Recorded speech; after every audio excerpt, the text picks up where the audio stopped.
நேபாள் நாட்டின் பிரதமர் பதவியிலிருந்து KP ஷர்மா ஒலி ராஜினாமா செய்திருப்பதான அண்மை தகவலை நாம் பார்த்து வருகிறோம். நேபாளத்தில் இரண்டாவது நாளாக இளைஞர்கள் போராட்டத்தை முன்னெடுத்திருக்கும் நிலையில் சமூக ஊடக தடைக்கு எதிரான போராட்டத்தில் 19 பேர் கொல்லப்பட்டதற்கு பொறுப்பேற்று பிரதமர் பதவி விலக வேண்டும் என போராட்டத்தில் ஈடுபட்ட நபர்கள் தெரிவித்திருந்த நிலையில் தற்போது பிரதமர் ராஜினாமா செய்திருப்பதான அண்மை தகவலை நாம் பார்த்து வருகிறோம். விவரங்களை செய்தியாளர் மதியழகன் வழங்க நாம் கேட்கலாம். மதியழகன், தற்போதைய நிலை என்ன? நேபாளத்தில் கடந்த 2 நாட்களாக அரசுக்கு எதிராக போராட்டமானது நடைபெற்று வருகிறது. சமூக வலைதளங்கள் முடக்கப்பட்டதை கண்டித்து தொடங்கிய இந்த போராட்டம் அந்த வலைதளங்கள் மீதான தடை நீக்கப்பட்ட பிறகும் கூட தொடர்ச்சியாக நடைபெற்று வருகிறது. ஆளுங்கட்சி உறுப்பினர்களினுடைய வீடுகள், அமைச்சர்கள் வீடுகள், அரசு கட்டடங்கள், நாடாளுமன்ற கட்டடம் என பல்வேறு கட்டடங்கள் தீக்கிரையாக்கப்பட்டன.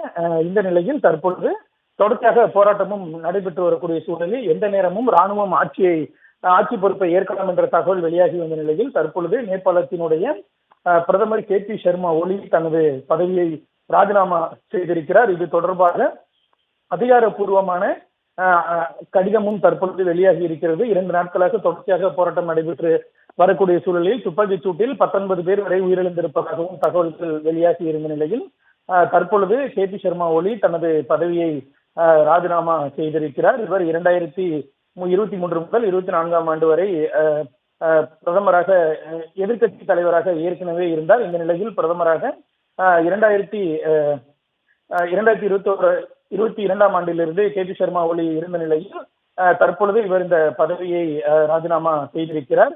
பல்வேறு பொறுப்புகளை எதிர்க்கட்சி தலைவர், நேபாள பிரதமர் உள்ளிட்ட பல்வேறு பொறுப்புகளை வகித்திருந்த KP ஷர்மா ஒலி தற்பொழுது தனது பதவியை ராஜினாமா செய்திருக்கிறார். இவர் கம்யூனிஸ்ட் கட்சியை சேர்ந்த நபர் தான் அங்கு ஆட்சியில் இருந்தார். அதாவது 2024ஆம் ஆண்டு முதல் KP ஷர்மா ஒலி பிரதமராக இருந்த நிலையில் தற்பொழுது அவர் தனது பதவியை ராஜினாமா செய்திருக்கிறார்.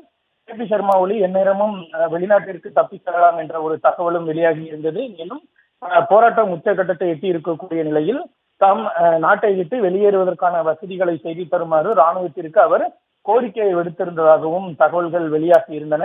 இந்த நிலையில் தான் தற்பொழுது அவர் தனது பதவியை ராஜினாமா செய்திருக்கிறார். ஏற்கனவே இந்த விவகாரம் தொடர்பாக அனைத்து கட்சி கூட்டத்திற்கும் அழைப்பு விடுக்கப்பட்டிருந்தது. இந்த நிலையில் அவர் தனது பதவியை ராஜினாமா செய்திருக்கிறார். எனவே ஏற்கனவே வெளியான தகவலின் அடிப்படையில் அவர் வெளிநாடு தப்பிச் செல்வாரா அல்லது வேறு என்ன மாதிரியான நிலைமை அங்கு நிலவ போகிறது என்பதை நாம் பார்க்க வேண்டும். ஏற்கனவே இலங்கை, பங்களாதேஷ் உள்ளிட்ட நாடுகளில் இது போன்ற அரசுக்கு எதிரான போராட்டங்கள் நடைபெற்று ஆட்சி பொறுப்பில் இருந்தவர்கள் விலகிய நிலையில் தற்பொழுது நேபாளத்திலும் இது போன்ற ஒரு நிலையானது ஏற்பட்டிருக்கிறது.